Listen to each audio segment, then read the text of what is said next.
Halo guys, balik lagi bareng gua Ali di channel Asokat Story. Di video kali ini gua akan membahas sejarah parit Perang Dunia Pertama.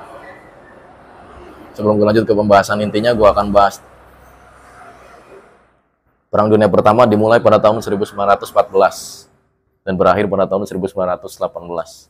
Di situ pecah karena sebab utamanya adalah karena Pangeran Austria-Hungaria pada saat itu yang bernama Franz Ferdinand dibunuh, ditembak ketika ingin melakukan perjalanan. Gue lupa perjalanannya kemana. Pokoknya ketika dia melakukan perjalanan dengan istrinya, beliau itu ditembak. Gitu. Dan yang menembaknya adalah orang Serbia, geng. Yang mana Serbia pada saat itu adalah sekutu negara Rusia atau negara Kekaisaran Rusia. Yang pada saat itu Rusia masih berbentuk monarki atau kerajaan. Jadi belum ada Uni Soviet pada saat itu.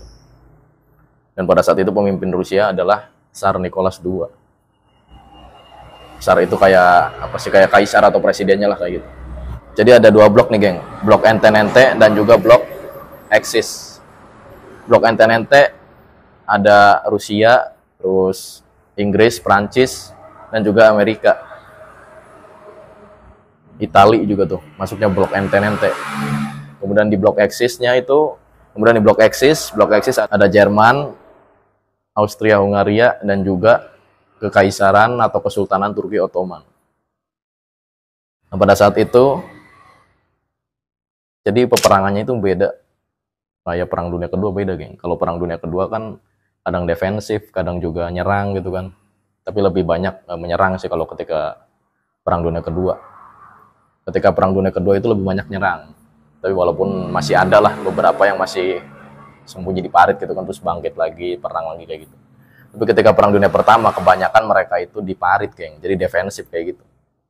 Nongol, nembak, sembunyi lagi kayak gitu tuh kebanyakan. Serbuan juga ada, serbuan head to head, cuman nggak sering lah kayak gitu. Pada saat itu seperti apa sih kondisi parit Perang Dunia Pertama? Pada saat itu sangat-sangat memprihatinkan dan sangat mengerikan, geng. Kalau lu pengen tahu. Jadi pada saat itu paritnya itu dibagi ke dalam ruang-ruangan lah kayak gitu. Jadi misalkan ini nih ada dua wilayah nih ya. Ada dua wilayah nih. Misalkan ini Jerman lah, katakan ini Perancis nih. Nah, di tengah-tengahnya tuh biasanya ada tanah tak bertuan namanya. Namanya tanah tak bertuan, gue lupa istilahnya apa tuh. Nah, di antara dua negara ini biasanya punya parit. Nah, di dalam parit tersebut biasanya terdapat ruang-ruangan, geng. Jadi dibagi lagi nih. Ada tiga biasanya tuh, tiga bagian lah kayak gitu. Jadi misalkan musuh masuk nih, nggak langsung masuk ke markas pusat kayak gitulah. Nggak langsung masuk ke ruangan jenderalnya kayak gitu. Jadi masuk dulu tuh di ruangan utama. Biasanya di ruangan utama itu berisi pasukan, terus juga pasukan yang mana mereka itu udah siap untuk nyerang lah kayak gitu. Masuk lagi ruangan kedua nih. Ruangan kedua biasanya berisi pasukan unit-unit khusus kayak gitu, geng. Kayak misalkan pembawa surat, atau misalkan ada pemimpin-pemimpin peletonnya kayak gitu lah. Atau ada pemimpin-pemimpin kompinya kayak gitu, cuman pangkatnya nggak terlalu tinggi. Nah, baru nih di bagian ketiganya nih, parit bagian agak dalam maksud gua. Jadi kalau parit yang sebelah sini udah jebol nih, udah dikuasai musuh kayak gitulah, pasti negaranya kemungkinan besar itu bisa dikuasai musuh kayak gitu. Biasanya di dalamnya itu berisi jenderal tuh, geng. Jenderal, terus juga alat komunikasi, terus ada beberapa senjata-senjata rahasia juga di situ tuh. Pasokan-pasokan logistik ada di situ juga biasanya. Pokoknya kalau itu bisa dijebol nih, parit pertahanan terakhir maksud gue, tadi tuh bagian 3 kan ada 3 bagian tuh. Bagian 1, bagian depan tuh, terus bagian tengah, terus bagian paling belakang. Nah, kalau bagian paling belakang ini bisa ditaklukkan musuh kayak gitu, pasti negaranya bisa dikuasain kayak gitu. Nah, pada saat itu yang mengerikannya adalah, jadi mereka itu mandi di situ, geng. Sebenarnya mandi juga jarang-jarang sih, kadang mandi kadang enggak ya, namanya lagi perangnya enggak. Pokoknya mereka tuh MCK di situ, kayak macam BAB, terus juga buang tinjanya tuh di situ, geng. Paling cuma pakai ember doang. Pakai ember cuma tetap di situ. Dan tidur pun di situ dia tuh, gila ya. Makan juga di situ. Ya bahasa bahasa kasarnya gini, geng. Jadi mereka itu meregang nyawa pun di situ, geng. Bahkan nggak sedikit juga misalkan mereka itu mati. Misalkan mereka meregang nyawa terus jumlahnya itu banyak, ribuan kan. Atau puluhan ribu lah. Jadi mereka itu langsung dikubur dengan parit-parit mereka, geng.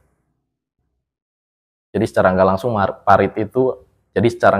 parit itu adalah tempat pertama dan tempat terakhir mereka kayak gitu.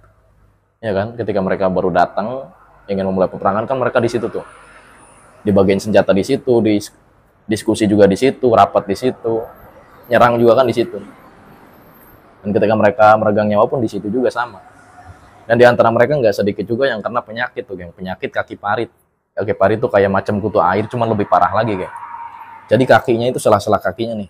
Ya gua ibaratin ini kaki lah. Jadi sela-sela kakinya tuh pada retak, geng. Dan retakannya itu dalam loh. Bisa sampai sini kayak foto di samping kanan gua. Dulu juga gua udah pernah bahas nih di sejarah singkat Perang Dunia Pertama. Videonya setahun yang lalu tuh. Kalian bisa cek aja. Pokoknya mereka itu sangat-sangat mengenaskan dan sangat memprihatinkan, geng. Jadi bahasa gampangnya mereka yang selamat pun kena penyakit, dan penyakit itu sangat-sangat menyiksa, geng. Yang gimana nggak nyiksa, coba mereka pengen jalan nih, pengen ngambil sesuatu pun mereka susah, karena kan sakit banget tuh kakinya hampir pada retak lah, bahkan nggak sedikit juga di antara mereka yang diamputasi, geng. Karena saking parahnya sampai busuk kakinya tuh, ditambah kan itu ngeluarin bau busuk, kondisi fisiknya juga busuk. Pokoknya di antara mereka kalau nggak kena tembak pasti kena kaki parit. Karena kan kondisi paritnya itu basah.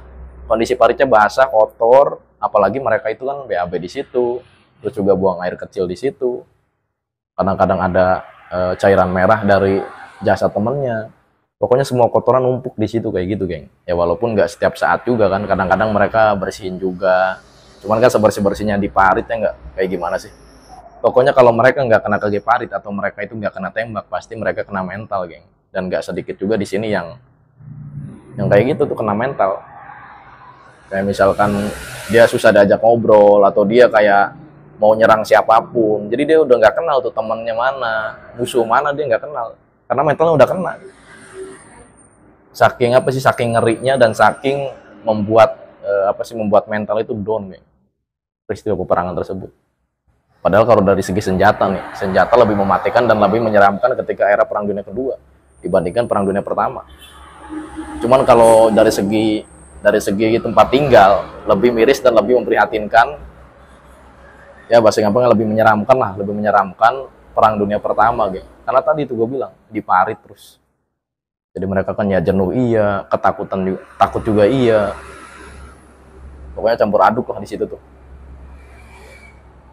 Balik lagi ke penyakit kaki parit tadi tuh. Itu pasti infeksi dan pasti menyebar gitu loh, geng.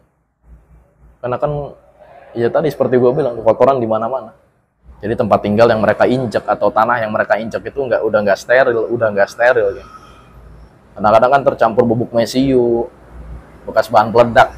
Jadi kesimpulannya mereka yang selamat pun nggak pulang dengan kondisi normal seperti mereka berangkat kayak gitu. Pasti ada aja tuh kerusakannya lah kayak gitu. Entah misalkan mereka kena kaki parit atau mereka kena mental. Yang lebih parah lagi mereka pulang tinggal nama. Buat lo yang menambahkan tentang sejarah parit Perang Dunia Pertama ini, silahkan tambahkan di kolom komentar di bawah. Dan buat lo yang suka dengan video gua, pastiin udah klik tombol subscribe dan logo bel yang ada di sampingnya gua Ali. Kita ketemu di video berikut. Terima kasih.